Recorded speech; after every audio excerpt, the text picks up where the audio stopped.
Hi there. I'm Christine Dunbar from speechmodification.com, and this is our Smart American Accent Training.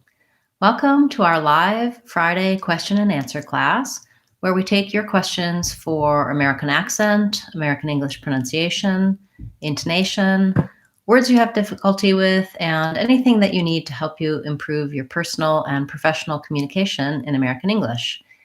We have had some wonderful attendance lately and great questions talking about words and patterns and looking at resources for improving and how you can use videos here on the channel. You can use things on speechmodification.com, and I often will show you free lessons and resources. Today, I'm planning on talking a little bit about the vowel oo and how sometimes the vowel sounds like oo and sometimes it sounds like you. So we'll look at a few words for that. And of course, you can feel free to ask your questions at any time. Simply type them in the chat and I'll answer them. If you're watching the replay on Facebook, you can also use the comments to ask questions, and I'll be there live to answer them in the comments. If you'd like to ask your questions and hear me say the answers, then please attend on Fridays on our YouTube live broadcast.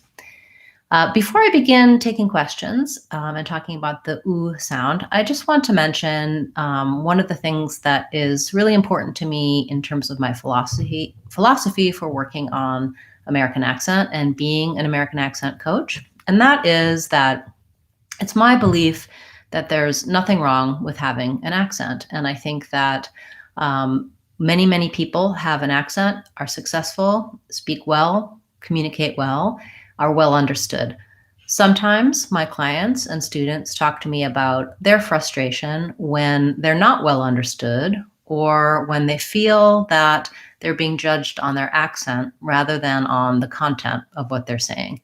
And I always tell them that I'm, such a fan. I admire them so much for working on making changes, having the tools and the understanding to make themselves well understood and speak the way they want to speak. Accent, no accent. Having the ability on your end to understand patterns in your speech, understand how to make yourself well understood and communicate with others helps everyone. And I feel that, I definitely feel the frustration and pain that people have sometimes when the accent stands in their way or when there's unfair bias or judgment based on the accent. And so, in my opinion, as I said, accents are wonderful, beautiful things. I'm fascinated and interested in them. I have accents when I speak English, when I speak other languages, and it's really here about answering your questions and helping you speak the way you would like to speak. So that's enough of a sermon about that. But I just wanted to share that in light of everything that's happening in our country right now. I think it's really important to acknowledge and recognize my purpose and my intent for helping with American English. So thank you for listening.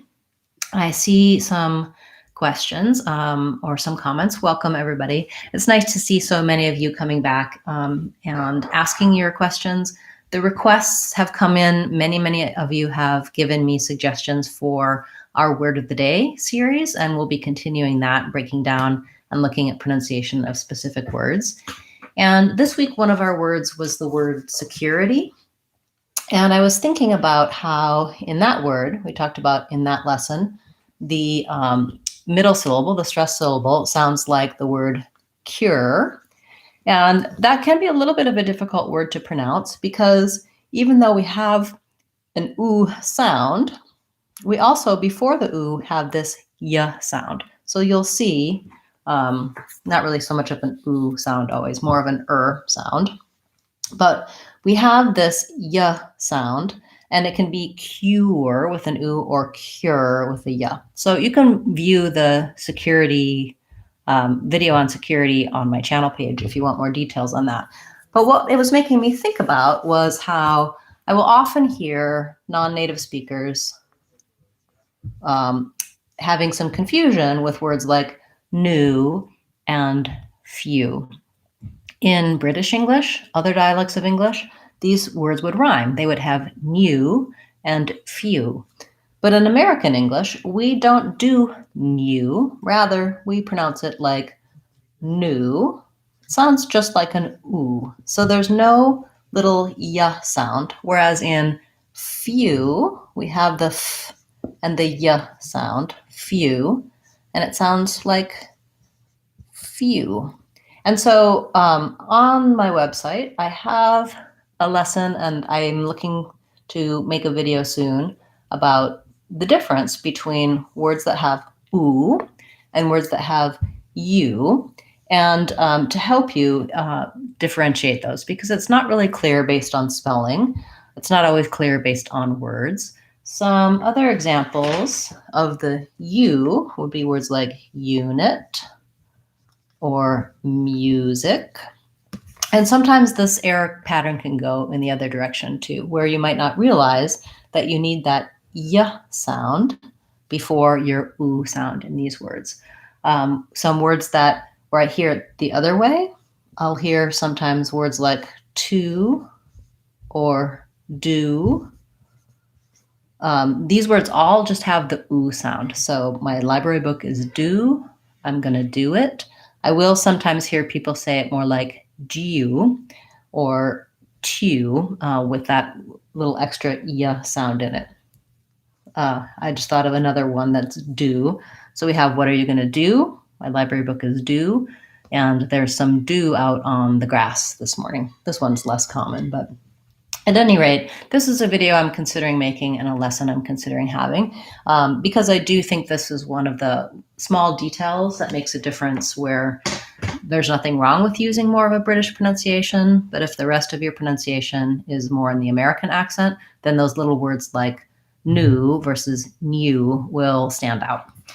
So I see we have some questions. We have a request for the words ticket, jacket, and perfect. So yes, let's talk about those. All of them have the kit at the end. No, two of them have the kit at the end. Ticket and jacket both have jacket. I'm writing with an I because we pronounce that with an I sound. So for ticket, I'm going to have the short I sound, t, and then again, another short I sound, ticket, same vowel in both syllables. First syllable stress, second syllable is short and reduced, ticket. For jacket, same thing. Even though we spell it with an E, we have more of an I sound, that short reduced I, because we have first syllable stress, jacket, jacket. And jacket has vowel a, like in black cat. Might help you to pair that with another word with the a. For example, black jacket, pick the ticket, to get those vowels correct. And lastly, perfect is a little bit different because we have the kt with no vowel, and perfect, again, we have first syllable stress, so my E in the second syllable is going to say more of the I sound again. In this case, kit. In this case, ict. And what might happen for you is that one of those, either the K or the T, might have a tendency to drop off because it can be challenging to put consonant clusters on the ends of words. So you can practice by doing perfect and then perfect so that you get both the K and the T sound. If you struggle with the R sound in perfect, you can check out my American R playlist to help you get that tight back American R sound. That was a great suggestion. Similar words, but some differences in the ending sounds. Okay, we have a request for demure and courier. I really like how your requests sometimes are challenging for me to pronounce. I think that's good for people to hear, that there are definitely words in American English that are tough for native speakers to pronounce just as well as non-native speakers. And it's usually because of the combination of sounds, or sometimes because the spelling is misleading and doesn't look like the way the word is actually pronounced. Then often also for non-native speakers, we make changes and reductions to the words where it's an acceptable pronunciation, but slightly different than what you might see in the dictionary. So in the word demure, we have another example of our oo sound, demure, with an oo-er at the end, oo-er. And we have our y sound, demure, demure. So we again have this, just like we were talking about in the beginning with cure, demure, demure. Yeah, again, this is another one where maybe I go right into the demure, mure. I kind of don't do so much of that ooh, but I think you might also hear demure with a little more of a drawn out ooh and with clear vowel. I'll double check the dictionary for you. First syllable, unstressed. So my E sounds like an I sound, an I, demure, demure. Yeah, I definitely think this is one of those ones that, depending on where you are in the country, you might have more of an oo or less of an oo before your sound, demure. Good question, good request. And your other word was courier, courier. Same theme there, where we could have courier with an oo, courier, or we could have just cur. I'm going to write that with a K. Courier. I think I use courier with just the sound. Other places you may hear the more of an or courier. First syllable stress and 2 short syllables at the end. That's a challenging one with those multiple R's. Okay. Another request for conjunctivitis. Hopefully you don't have conjunctivitis. That's very unpleasant. That's an eye infection, conjunctivitis. Okay, lots of syllables here. So again, looking at which syllable is stressed, and that's going to be longer, have the clear vowel, which syllables are shorter and are going to have the reduced vowels. Oftentimes, if you can get the rhythm of the word, it really helps with the pronunciation and getting the vowels correct. And breaking down the individual vowel sounds so you know what it's supposed to do is also helpful. So conjunctivitis, we have second to last syllable stress. This is one of the patterns in longer words that sometimes in American English, the second to last syllable is stressed. So we have conjunctivitis. The O, because this is an unstressed syllable, and this word sounds like an vowel schwa. So con. Then we have another vowel schwa, conjunct. Then this I is a reduced I syllable. And then we have our vi, that's our diphthong I. And lastly, I'm going to put it as a T, tis, our last syllable, again has the I. So the way this would sound, I'm doing a mix here of IPA and alternative spelling. Sorry about that. So it would sound like conjunctivitis,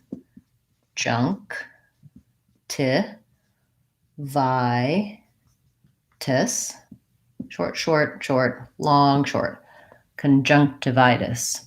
To build it, I would start with a vitis. And actually, I'm going to write this as a D because this one is more of a flap T. It's between 2 vowel sounds, and so we say it as a light D sound, vitis. Build from there, vitis, tivitis, junctivitis, conjunctivitis. You may have to go slowly, one syllable at a time, conjunctivitis, and begin to speed up. Those are all different strategies you can try to successfully and fluently say that word. Once you can say it by itself, you want to start trying to use it in a phrase. I need some medicine for my conjunctivitis. I hope you don't get conjunctivitis. Conjunctivitis is really contagious. Be careful not to touch your eyes. Great word, thank you. All right, we have a request for strength, strengthen, and length. I think I have a video for the word strength, and I know I have talked about it before. It's definitely a challenging word, and you can use my free practice materials on speechmodification.com, use the search tools, and find lessons about this pattern. So in the word strength, I would say one of the challenges is that this word has the NG sound. sounds like I'm lifting in the back of my tongue, and then I have to go right from that sound to the th, the voiceless sound. That can be a challenging combination. You will sometimes hear Americans pronouncing it as strength. I'm not sure whether or not technically that's correct. You hear that more, I would say, in the South and some urban areas. And so you can listen for what people around you do. I recommend doing strength because I know it's acceptable and understood everywhere. If it's really challenging for you and you need to make that more of an N with a tongue closure in the front, strength, you can, but work towards strength if you're thinking about the most standard pronunciation. Strength has vowel eh, and then for some people, doing the STR combination at the beginning is challenging as well. So you can practice other words with STR like string, strong, strength. To build this one, I would just try doing string, just similar to how you would do ring or strong with the NG. And then when you can do strong, string with the NG correctly, then add your TH, strength. Strengthen is just, you're just going to add another syllable, strengthen, thin, with a vowel I, even though it's spelled with letter E. And then length, your other word, same thing, maybe easier because I'm just doing my L sound instead of my TH sound, length. You can try long and length to get consistent with that NG sound at the end. Great questions, thank you. We have a question about pronouncing the word and. This is a great question. She wants to know, is it pronounced with a, like black cat, or with like red tent? And I'll tell you that technically, yes, it has an a, letter A sound a, and. So if I'm saying just, I think I'll do this, and I'm going to also do this. Oh, I'd like pizza and a salad. If I'm stressing the word and, the correct pronunciation is to use the a sound. But most of the time in connected speech, Americans will change it to the sound, and it'll sound the same as end. I'm going to talk about it, and I'm going to tell you more. So if I'm saying you and I don't really say you and I say it more like you and I, he and she, apples and oranges. And in addition to that, sometimes we also leave off the D sound, apples and oranges. It's almost like only an N. That's one of the main reductions we do, where we really don't say it very clearly. We change the vowel and reduce it down, and we often leave the D off as well. That's a good question. You can say it as and, it will be correct, but the reason those reductions happen is it's easier, more fluent, and smoother to reduce the vowel and leave off the D sound. Okay, we have a question about the words archived, inventory, and storage. So archived, we have a spelling that looks like it should be like the word arch, but it's really a K sound, a C sound, archived. And we have the I in this word says its name, I, diphthong, archived. There's no E sound. We go right from the voiced V to the voiced D, archived. In your word inventory, we have first syllable stress. So another thing that you might find confusing is that if I have the word invent, I have second syllable stress, but in the word inventory, I need it to be first syllable stress, long, short, short. Inventory, long, short, short, short. Inventory. I can probably say that E with an or an I. I think technically in the dictionary, you'll probably see it as an I because it's unstressed, inventory. So these two vowels, here and here, are the same. And then this is one where the OR actually does say OR, and the I says an E sound. So in, long, vin, inventory.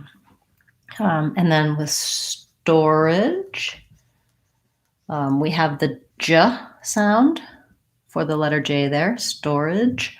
The A also says an I because it's unstressed, and long or does say or. So just like the word store, and then just add a little ij, storage. Good. Those words all go together nicely. Maybe they're words that you have to use in your job, and I'm sure other people benefit from hearing that explanation as well.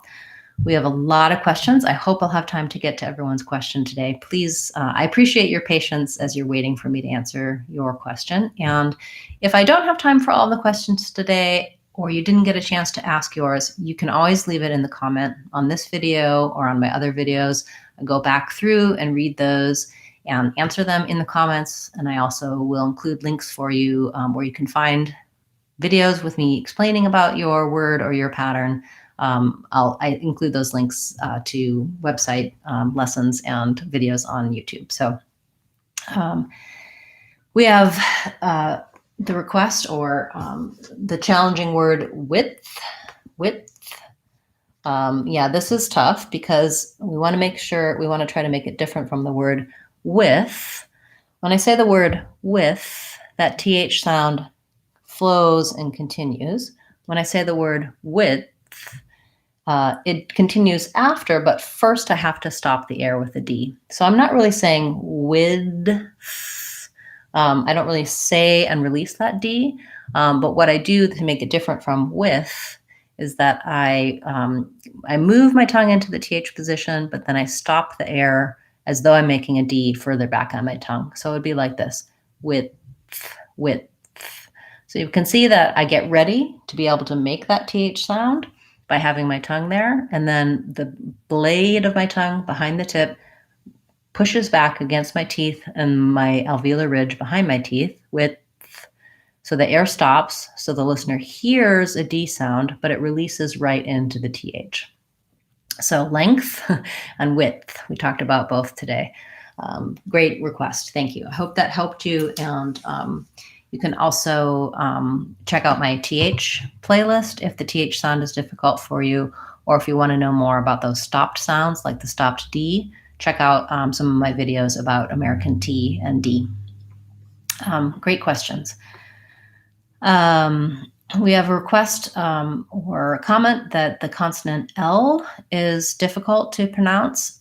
Yeah, I would say that's a tough one. And I'll show you, I'm going to show you an image of the L sound. And this is what we are looking at when we're talking about the L sound is similar to how some other languages will say the R sound, where your tongue should be lifting up and touching behind your teeth. And the way I like to teach it when I'm talking about just the basic L is trying to say a word like tight or taut or tip, and feeling where that T sound goes, and then try it with an L sound. So for example, I might try tight, light, or taut, lot. My tongue lifts to a similar place. With the T, it lifts and releases. With the L sound, a little bit more of the tongue touches and the sound comes off the sides of the tongue. Probably for some people, what's difficult is the L versus the R. It may be that they're using the wrong tongue position or L and R are confusing. But for most people, the hardest part about the L sound is when the L comes at the end of a word, like feel. And that's because I can't just use that simple lifting motion. I have to have kind of a different L. It's called the dark L. I do have a video and a lesson about dark L, and let me show you where you can find that, because this is something that I can give you an initial explanation now, but you may need to hear a lot of examples and see some visuals for it. So if you go to speechmodification.com, you can see here under free practice that I have something called the online practice free trial. And this just has many, many lessons and videos and resources for specific questions. So I'm going to look up I'll just type in L in the search box there. And what's going to come up is all of the different lessons related to the L sound. So we have one called American L, how to pronounce the American L.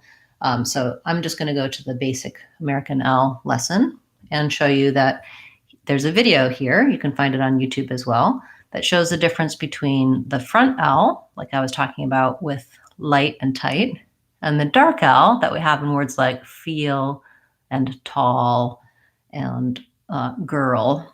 And you can see that to do the dark L, I need to have a bit of an sound first, feel, and so my tongue stays a little bit in that position for the sound, and just the tip lifts up to finish the L, feel, girl.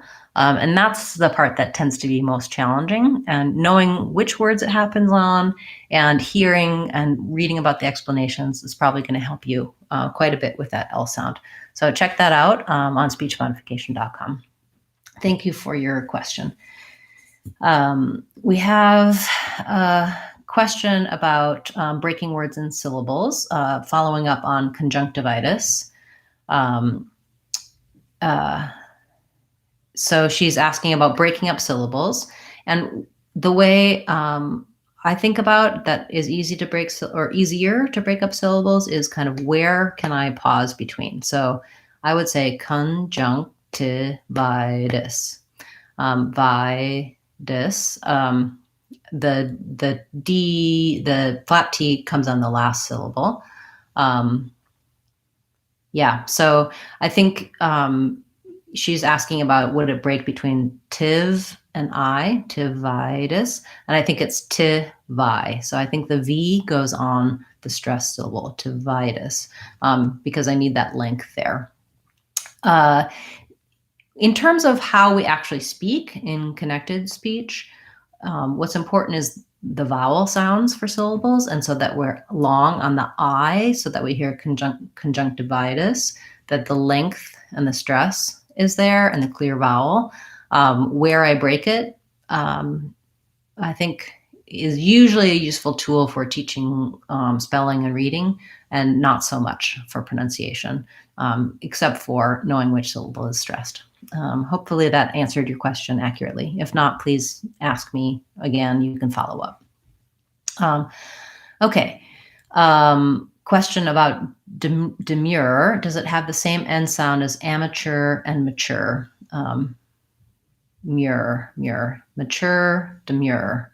Yes, I think amateur and demure and mature all have just the vowel at the end.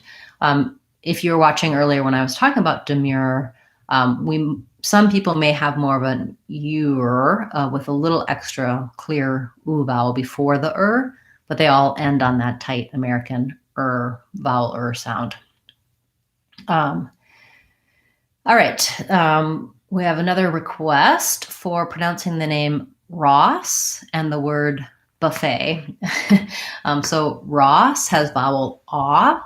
One way to think about it is, even though it's spelled with an O, if I rewrite that with the aw, it's this vowel, raw. It's just like the idea of raw, and maybe you're going to a raw buffet. So raw, Ross.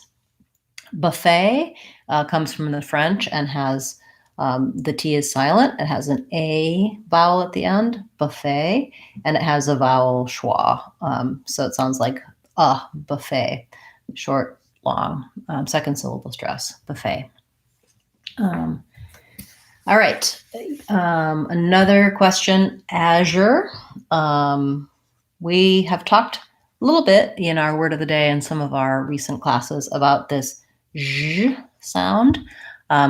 So the letter Z in this word says zh and not z like the Z sound. The zh sound is like the SH sound. So if I can say she or show, the only difference is that I have my voice on for this zh. So if you try sh and then zh, that's what you need for Azure. It starts with vowel a, and then it has my zh sound, and then Azure, then my again. Another example of some people may say it a little more like azure with a little bit of an ooh for that U. Some people say it, including me, just as azure, going right from the Z to the You could also try the word sure, thinking about it as sure, and then changing that to jure, and then azure. First syllable stress in this word. I don't know if I said that before. So long a and shorter jure, azure. Yeah, you guys are challenging me today. Oftentimes, well, not oftentimes, but when I get asked about a word that I'm not certain about, or I want to check, make sure the way that I pronounce it is correct or is the way other Americans pronounce it, I do often use online dictionaries, check a few different sources. There are different pronunciations that are correct in American English. So you may hear slightly different pronunciations depending on where you are and who you're speaking to. But I think learning and knowing how to look up words is very useful. Learning how to read the symbols, listen and repeat, and build those skills.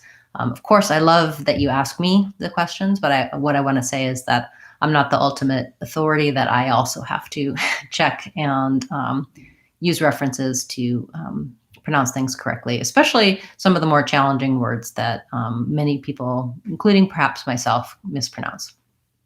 All right, Rahul would like to hear the word, the word conservative. Conservative. So we have second syllable stress in your word, conservative. And that means that this O says the schwa, sounds like kun. And then we have our, just like the word serve, conserve. And then these two shortened syllables sound same vowel, conservative. And this is another example of a flap T. Sounds a little bit more like a D, conservative. We have a request for the name of the booklet where I show the tongue position. This is a bunch of things that I've printed out from my website. So if you go to speechmodification.com, you'll be able to see graphics like this, looking at, this is in the American R section, also from the American R section. So some of these W and V, vowels, these are things that I have created myself to explain and show information about where your tongue should be located. And so you can find those resources, and those images are often in my videos. And then also here on speechmodification.com, you can use the free practice section and browse through the lessons. If you have a specific image, for example, the R image that you'd like, I can send you a direct link. You can also just look here on the side and you can look up using the search tools. You can find copies of those different graphics to help you. Yes, and someday I hope to have a longer ebook with all of the different sounds of English. I'm working right now on another online course to add to some of my existing online courses that will break down the sounds and show you. That's another place where you can get some of these as a PDF or as a download. Some of my downloads are available on my store page in the free downloads section. That's where you'll find information about patterns for different accents. You'll also find, this is a great one, the American English Vowels download that will teach you the different vowels of English, give you sample words, spelling, and graphics to use. And then also some of the, if you go to our courses page, on our American Accent 6-week course, this course is full of materials. You can see here the full curriculum, and many of these are downloadable PDFs. So you can have some of those resources. So for example, in the week 4, we talk about the American R, and these lessons include images like you saw in that booklet. So that would be another place to access those online. Okay. Thanks, everybody. Thanks so much for being a part of class today. It's wonderful to have so many great questions all through the week on Word of the Day videos, on our Facebook page, here on the channel, and to see so many of you on a regular basis in class. I love answering questions for you. It always gives me things to think about in terms of what topics to cover next, what videos to make next, and how to help my clients and students improve, because I learn a lot from the types of questions that you ask and the things that you need help with. They often are true for many other people as well. So I hope everyone has a wonderful rest of the day. Tomorrow's Word of the Day class will be, I believe, at 9:45 Seattle time, and we'll be talking about the words burglar, burglary, and burglar alarm. That was a request from someone who I know is in class today. So I hope to see you again tomorrow, or you can watch the replay of that Word of the Day video. We'll be back again next Friday with our free live class, same time. And if you have questions in the meantime, leave them in the comments or get in touch with me. I'll let you know where you can find that information. Thanks so much for a wonderful class and for all of your hard work. It's wonderful to see everyone. I'm Christine Dunbar from speechmodification.com. Remember, if you want to sound American, you can do it. speechmodification.com.